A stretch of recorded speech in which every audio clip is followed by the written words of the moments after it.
I hear so many myths from the market, and I speak to executives all the time who are commencing their board careers and have been given quite well intentioned advice, but a lot of this advice is really fundamentally incorrect. And the number one piece of myth based advice is that you should start your board career by doing not for profit, unpaid board work, and you should do multiple board positions, and that this will eventually lead to a commercial paid board portfolio.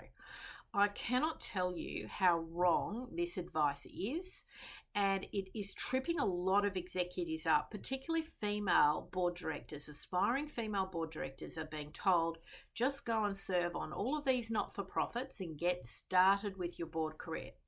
And what happens is they end up with multiple board positions. They end up with committing large amounts of personal time to service those boards. And then 2 to 3 years later, they come to me and they say, oh, well, look, I'd like to now have a commercial board portfolio. And, they're on very small, sometimes very modest not-for-profits. And when we go through the experience and we'll say, well, what was the revenue of that not-for-profit? 100,000.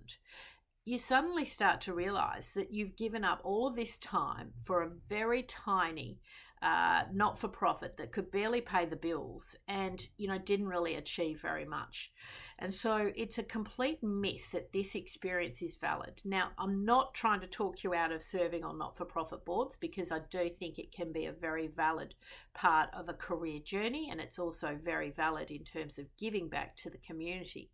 But you have to be really careful that you are going onto the right boards with the right people serving alongside you, that the organisation itself is of a certain size, revenue and complexity. Because if you're going into a really tiny board, all you're going to be doing is spending your time trying to raise capital, trying to do fundraising, trying to keep that organisation alive and alight. Because the reality is, once you get down under the sub 1 millions, these organisations can become incredibly challenging to keep operating well. So you have to be really careful that the experience that you're buying in is actually really valid and is actually going to assist you in serving on another board in the future.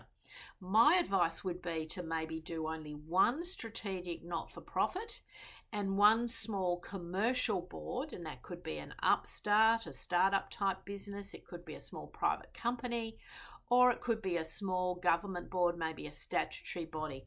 They would be good experiences. And on the not-for-profit side, don't fall into the trap of thinking that you've got to serve on a charity. Other options are industry boards. Arts boards are also often overlooked and can be incredibly good experiences, and also the sports boards can be very, very helpful. So you don't need to do multiple not-for-profit board seats to eventually have a commercial paid board career. And in fact, I would actually prefer to see on the CV one quality strategic board seat versus a lot of small, insignificant, really small, tiny not-for-profits on the CV, if you are trying to go towards the commercial end of the spectrum. The earlier you can start to commercialize your experience and be paid for your board experience, the more likely it is that you're going to end up having a commercial board portfolio in later years. And I spoke to a gentleman just the other week, super high profile, and we were talking about different types of boards, different configurations, what would go into that person's portfolio. And he made the point extremely clear right up front: Kylie, I only do these type of appointments if I'm paid, obviously commensurable with the other board members, but I'm not interested in this sort of showing up and not being commensurably paid for my services, because the board work is hard work. So I think there's a whole raft of advice that is well intentioned but needs to be calibrated, and you need to also at the same time really recognize your own self-worth in the equation. And obviously down the track that will pave the way for a successful board career.